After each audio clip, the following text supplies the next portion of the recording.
Hello student, welcome to the second module of unit 3rd Digital Memories and Logic Families of the course Analog and Digital Electronics.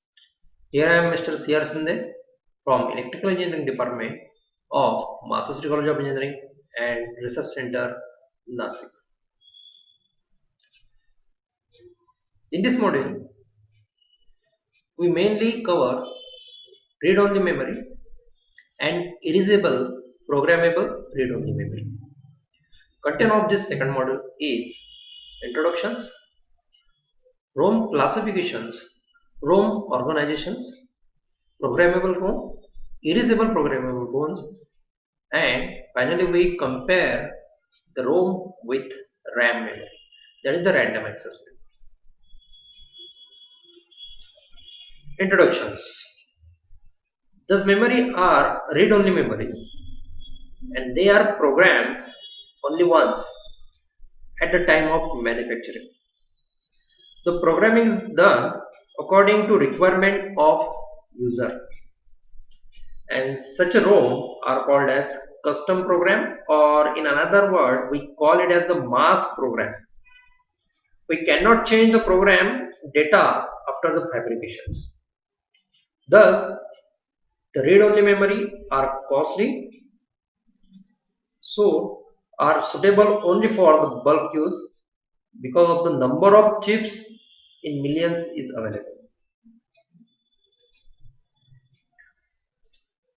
This ROM memory is utilized for implementations of combinational circuits as well as it's implemented for sequential circuit also. It is also utilized for character generator, lookup tables and storage of microprocessor program, and this ROM is also suitable for LSI manufacturing process. This ROM is manufactured by utilizing these two type of technology. The first one is the bipolar technology. So bipolar ROM are faster and they have a higher driving capability, whereas the MOS, that is metal oxide sulfide, is the MOS technology. So this MOS technology manufacturing ROM required less area and consume less power. The improved of the MOS ROM have improved the speed. Typically it is equivalent to those of the bipolar devices. So this is all about the introductions of ROM. Now how the ROM can be classified. So ROM is classified as mainly these three types: mass programmable ROM, and erasable programmable ROM. In this mass programmable ROM, data pattern must be programmed as a part of manufacturing process and it is not reprogrammable and normally shifted from higher volume uses due to the low cost. In case of programmable ROM, so this device is electrically programmed and here user can program the chip. Normally programmable ROM, that is a pre-ROM or a one-time programmable memory, and it is not reprogrammable also. Normally it is used for production purposes. And this third one type, that is the erasable programmable ROM memory. In this memory data can be written any number of times, means many number of times we are able to return the data, and chip can be erased by exposing it to the ultraviolet rays called as the EPROM, or it can be electrically erased referred to as EEPROM. And this erasable programmable ROM is used when one want to develop a digital component systems and such a systems types. So this is the classification of ROM as a mass programmable, and erasable programmable. Now how the program and how it can be organized, it can be giving in this ROM organization. So ROM is an array of selectively unidirectional contact. So you can see there it's a array patterns. This is the row and this is also the column is available. The contact can be open or closed selectively to open the required informations into the ROM. A 16-bit ROM we are showing here. This is the four columns and 4 row. That is the 16-bit ROM array we are shown here. It uses a 2 by 4 address decoder. 2 by 4 address decoder. Two types of 2 by 4 address decoder we are going to be uses here for this 16 locations and one data output. Here the one data output it can be shown. So this is the 16 by 1 row. So we call this arrangement or organizations as a 16 by 1 row. The method of addressing is called as two-dimensional. So X, Y or coincident selective adhesive lines we are call it as. And also the unidirectional switches include at the junction of every row and column. You can see here this is the unidirectional switch for this between this row and this column. This switch is there. Okay. The lower two addresses, that is the A1 and A0, are decoded by the decoder DL. The output of this decoder are used to select one out of the 4 rows, that is the 0, 1, 2 and 3. These are the rows. The higher two address bit A2 and A3 are decoded using this DH decoder. The 4 output of this decoder are used to select one of our 4 column cells, like this 0 column, 1 column, 2 column and 3 columns, like that. So in this way, accordingly address can be selected.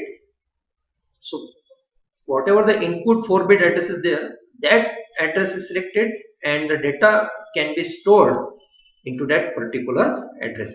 So this is the organizations. Another one terminal is the chip select CS terminal.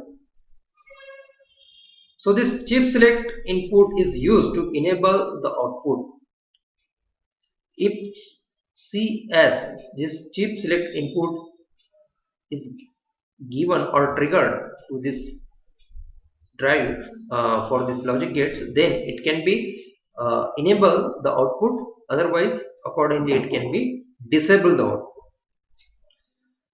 So this is all about the organizations, how the ROM can be organized.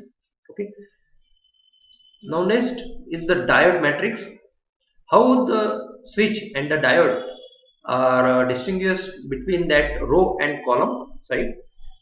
So diode matrix is the heart of that ROM array, and it is formed by connecting a diode and switch in between each row and each column, which is shown here. So diode 03 is connected in between the row 0 and column 3, and at this column, in the end of this column, there is a CS input. We call it as the chip select input, which is used to enable the output.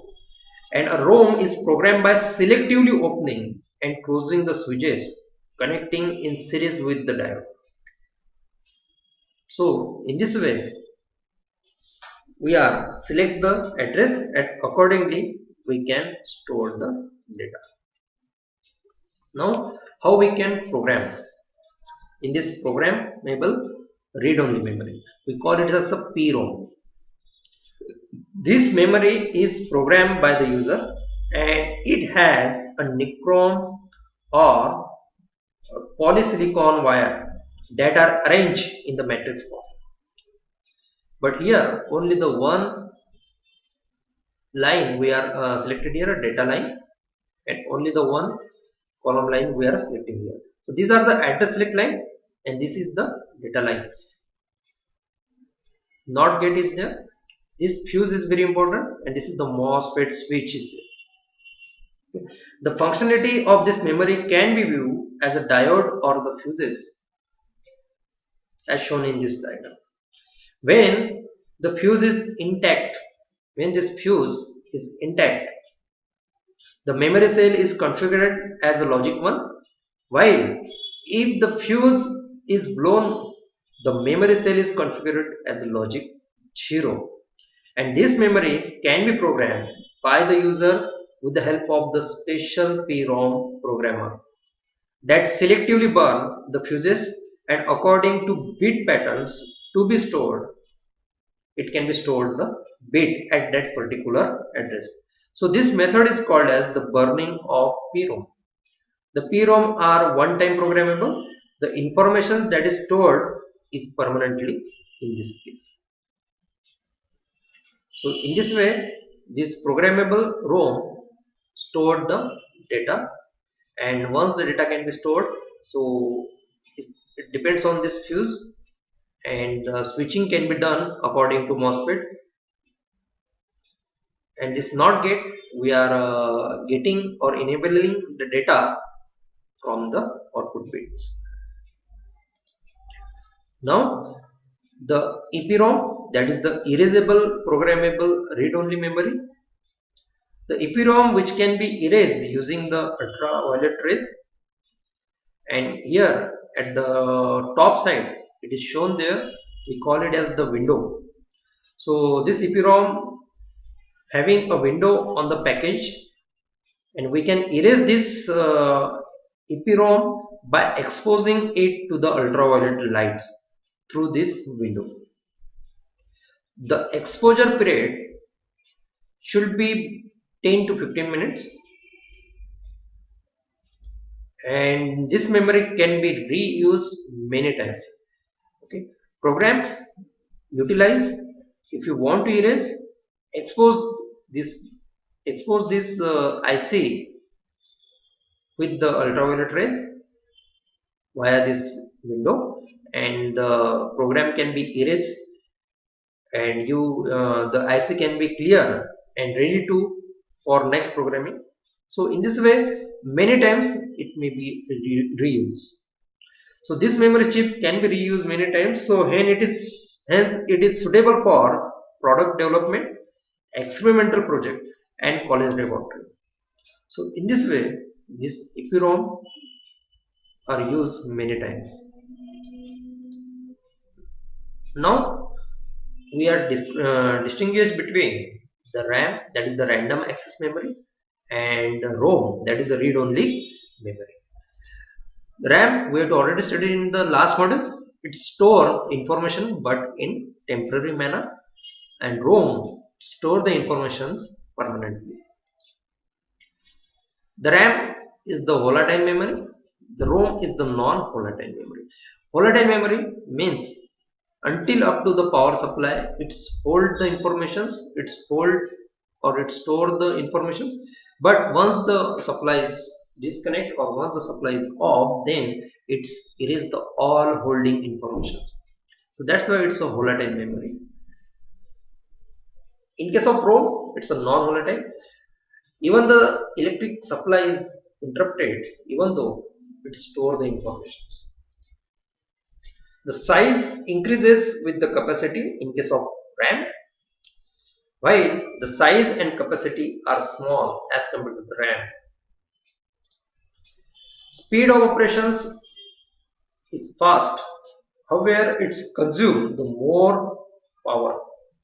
But in case of ROM is the faster as compared to the RAM, and it's consumed the less power.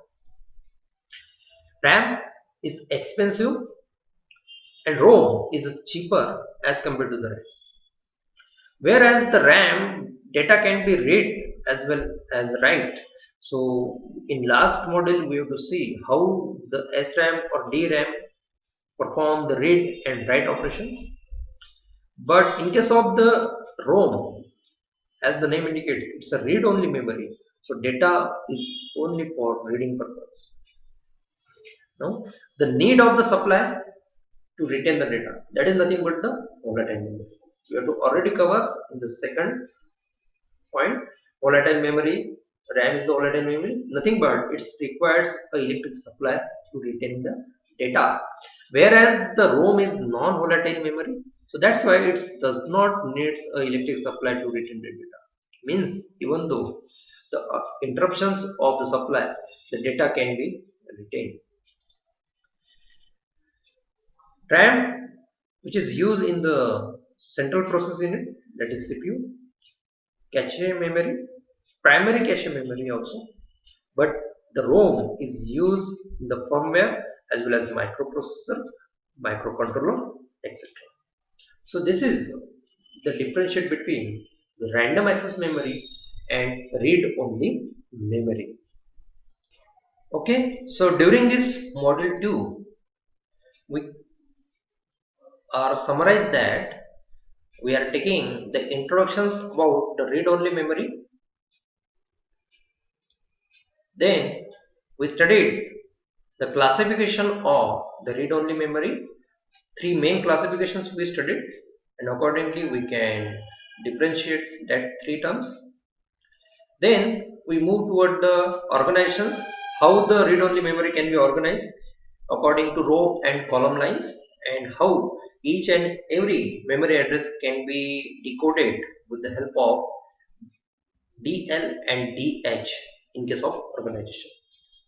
And then we studied the programmable read-only memory, how we can program. Then we studied the erasable programmable read-only memory, in which we use the ultraviolet rays in order to erase the programs, and that programmable memory is reused many times. And finally, we are comparing read-only memory and random access memory. So thank you for watching this video. If you have any query, so you may ask anytime on my personal Gmail as well as my official gmail.com or my personal WhatsApp number. Thank you for watching this video.